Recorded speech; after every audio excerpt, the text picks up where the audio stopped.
एक multinational company में branch manager की जॉब करता था। एक दिन मयंक को ऑफिस से घर जाने के लिए लेट हो गया था। सर्दी की मौसम होने के कारण रात भी जल्दी हो गई थी। ठंड भी बहुत शुरू हो चुकी थी। रास्ते में चलते चलते मयंक को अचानक एक आवाज सुनाई दी। रुक जाओ।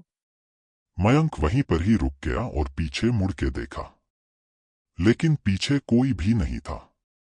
फिर से वही आवाज सुनाई दी, सामने देखो।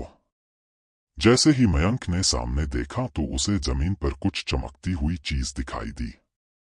मयंक दौड़ के उस चीज के पास गया और देखा तो यह कोई साधारण चीज नहीं थी बल्कि एक चमकता हुआ हीरा था। उसने वह हीरा अपने हाथ में लिया। उसकी चमक देखकर मयंक की खुशी का पार ना रहा।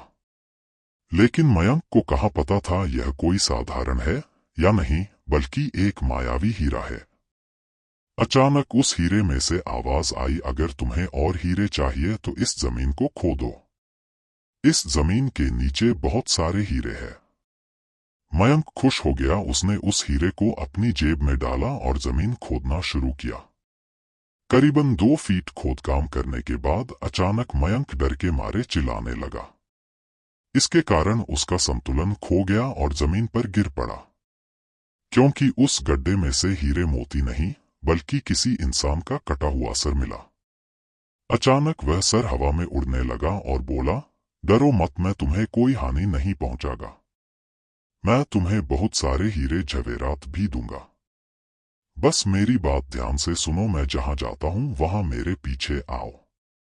फिर वह सिर हवा में उड़ा और जंगल की ओर बढ़ने लगा। करीबन 1 किलोमीटर चलने के बाद वह सिर रुक गया। मयंक भी रुक गया। फिर उस सिर ने मयंक से कहा, इस जमीन के भीतर बहुत सारे हीरे मोती जवाहरात छुपे हुए हैं। इस जमीन पे खोद काम शुरू करो। मयंक खुश हो गया और उस जमीन को खोदना शुरू कर दिया।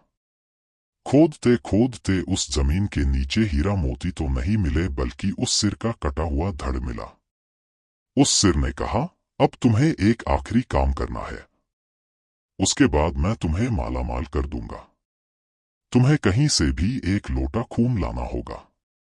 मयंक ने बोला, 1 लोटा खून? पर मैं 1 लोटा खून कहां से लाऊंगा? उस सिर ने कहा, चलो मेरे साथ। वो डरावना चेहरा मयंक को साथ लेकर थोड़ी दूरी पे गया।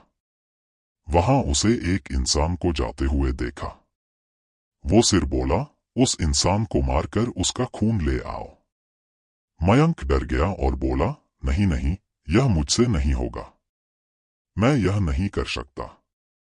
अगर तुमने यह काम नहीं किया तो मैं तुझे बहुत बड़ी मुसीबत में डाल दूंगा। फिर तुम्हारी पूरी जिंदगी नर्क बन जाएगी। मयंक ने हाथ जोड़कर उसे कहा, मुझे माफ कर दो। अगर मैंने उसे मार तो मुझे पुलिस गिरफ्तार कर देगी और मुझे जेल जाना पड़ेगा। उस सिर ने अपने तंत्र मंत्र की शक्ति से एक छुरी और लोटा प्रकट किया और गुस्से से बोला, अगर तुम मेरा यह काम नहीं करोगे तो मैं तुम्हारे पूरे परिवार को मौत के गाढ़ उतार दूंगा। मयंक ने मजबूरी में आकर उस आदमी को मार डाला और उसका खून लेकर उस सिर के पास गया। वो सिर खून को देखकर बहुत खुश हुआ और बोला, यह खून मेरे शरीर पे डाल दे। उस सिर के कहने पर मयंक ने खून को उसके शरीर पे डाल दिया। फिर कुछ ही देर में वो कटा हुआ सिर उस शरीर पे जुड़ गया। यह सब देखकर मयंक की हालत अब खराब होने लगी। वो उस भूत को देखकर काफी डर गया। जैसे ही वो भूत जिंदा हुआ तो जोर जोर से हंसने लगा और डरावनी आवाज में बोला, तुमने बहुत बड़ी गलती कर दी कि तुम्हें मुझे फिर से जिंदा कर दिया। अब मैं सिर्फ तुम्हें ही नहीं बल्कि इस पूरे शहर को मौत के गाढ़ उतार दूंगा। डर के मारे मयंक के मुंह से आवाज भी नहीं निकल रही थी। वो अपने जान बचाने के लिए वहां से दौड़ा, लेकिन उस भूत ने छलांग लगाकर मयंक को जमीन पे गिरा दिया और बोला, मुझे बहुत भूख लगी है, अब मैं तुम्हारा मांस खाऊंगा। जैसे ही उस भूत ने मांस खाने के लिए आगे बढ़ा कि तुरंत ही उसका सिर धड़ से अलग हो गया। मयंक समझ नहीं पाया कि आखिर यह चमत्कार हुआ कैसे। जब मयंक ने पीछे मुड़कर देखा तो एक अघोरी बाबा खड़े थे।